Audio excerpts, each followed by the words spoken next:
जनकपुर एउटा सहर मात्र होइन, एउटा कथा हो। यो सहरको माटोमा रामायण कालको सुवास अझै पनि उस्तै छ।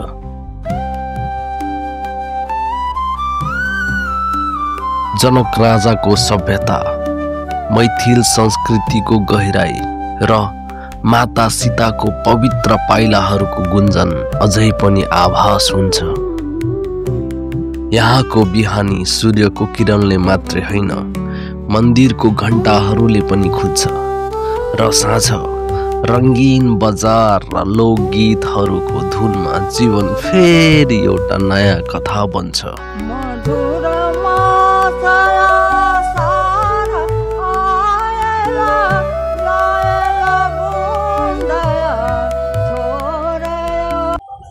तराईको लगभग आधी भागमा यो आँपको रुख प्रायः जसो पाउनुहुन्छ। प्लस आँप सबभन्दा बढी आँप खेती हुने हाम्रो तराई नै हो।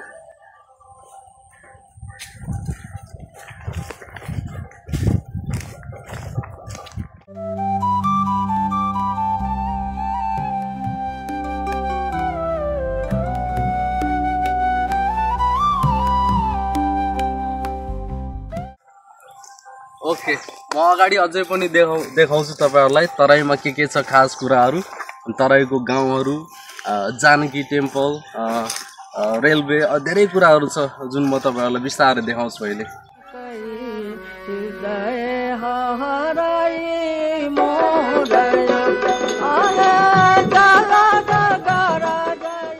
के है बाबा, राम राम, ठीक छी है?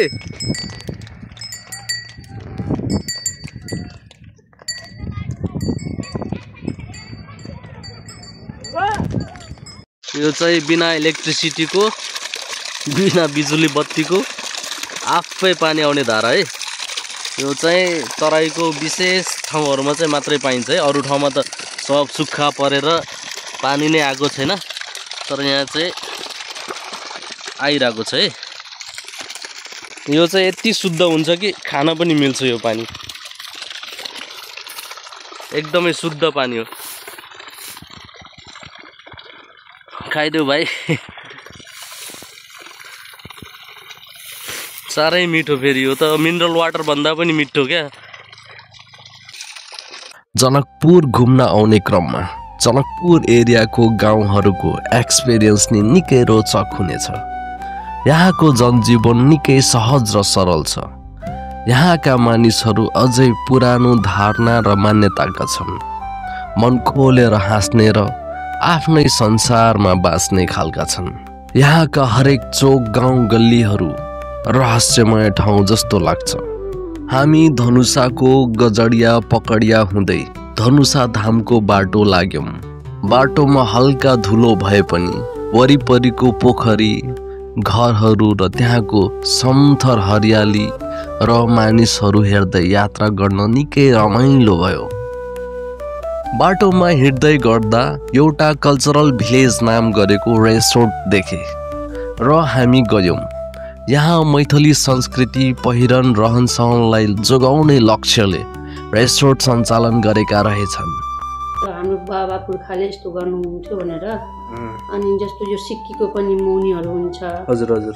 अनि जस्तो हाम्रो माटोको भाँडोहरू भयो, त्योहरू चाहिँ हामी यहाँ राखेछौँ, जुन लुप्त भइसकेछ। मिथिला कल्चरलाई जोगाउने कोसिस प्लस जोगाउने कोसिस पनि हामी तालिम दिएर बाहिर गएर सिकाउने।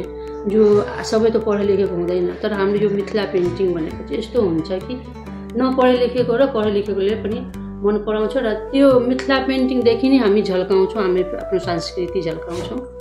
त्यही भएर हाम्रो यो मिथिला पेन्टिङ पनि यहाँ हाम्रो राखेको छ कल्चर भिलेजमै। चिया पनि ल्याइदिनु भयो साथीले। यो चाहिँ मलाई राम्रो लाग्यो है, यो गैलाको पानी। चिसै होला, एकछिन ट्राई गर्नुपर्छ खाएर। यहाँ डुल्दा गरेर हल्का थाकेको जस्तो भयो होइन। चिया खाएर एकछिन रेस्ट गरिदिउँ, त्यस पछाडि अगाडिको गन्तव्यतिर लाग्नेछौँ। ल चिया पिया भाइ, पहिला कस्तो छ? साई में तराई वाला फिल अब है कि नहीं आवे? हिन्दू पौराणिक मान्यता छ भगवान श्री रामले माता सीतासँग विवाह गर्दा स्वयंवरमा शिवजीको पवित्र पिनाक धनुष रामले उठाउन साथ धनुषको 2 टुक्रा भएको कथा प्रसिद्ध छ र त्यसैको 1 टुक्रा यही स्थानमा झरेको जनमान्यता छ। त्यसैले यो स्थानलाई धनुषा धाम भनिन्छ र यहाँ विवाह पञ्चमी र अरू समयमा पनि भक्तजनहरूले निकै श्रद्धा बोकेर आउने गर्दछन्। दाजु यो के हो अलिकति बताइदिनु न। हजुर यो खाने हो ए कसरी बेच्नुहुन्छ? 100 रुपियाँको कति? 1 केजी। कुन मौसममा फल्छ अङ्कल यो? हजुर जाडो मौसममा। ल है साथी यो चाहिँ टक्क पानीबाट निकाल्ने, यसलाई चाहिँ यतातिर सिङ्गाडा भन्दो रहेछ। अब तपाईहरुले चिन्नु भएछ भने भन्नु होला है, यो चाहिँ के चिज हो, उतातिर तपाईहरुकोतिर के भन्दो रहेछ यसलाई। यो चाहिँ पानी मुनिबाट निकाल्ने हो। ल अब यसलाई धोएर खानुपर्ने होला। यहाँ भाइले खाना पनि थालिसक्यो। नमस्कार। के नाम छ? कथि धर्मशाला है कि कथि? धर्मशाला बाबा ने है रामधुन भगवान के रामधुन का आश्रम चट्टी बाबा के कीर्तन हो है, भजन कीर्तन हो छी, भजन हो छी बाबा सीताराम राम राम करे के यही बोलू न। ए बस्नुहुन्छ? यही बस। ए कति वर्षदेखि बसिरहनु भएको छ? यहाँ त 30 वर्ष से सब यहाँ 30 वर्ष जति 30 वर्ष चल्ने। जहिले यहाँ कीर्तन गर्दै बस्नुहुन्छ। यो के भन्छ रे धनुषा धाम समितिले भाडा साडा त लिँदैन? जय रामजी की बाबा। जय रामजी की जय। नेपाली बुझ्नुहुन्छ? मैथिली? जय श्री राम। कते साल से छी आपने यहाँ त? 4 बरस हो गए। 4 बरस से छी ल। वही जो रहै छी बेसी काल। कति नाम भेल अपने? राम अवतार यादव। राम अवतार। जय श्री राम। जय श्री राम। ल हामी चाहिँ अहिले धुलो माटो हुँदै यहाँ Janakpur railway station आइपुग्यौं।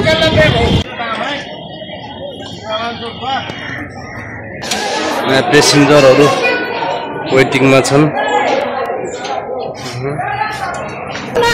Janakpur Dham railway station. ल है साथीहरू, अब रेलको पटरीमा छु। अब त्यही त हो नि, यहाँ फोहोर हेर्दै बसिरहेको छु हैन।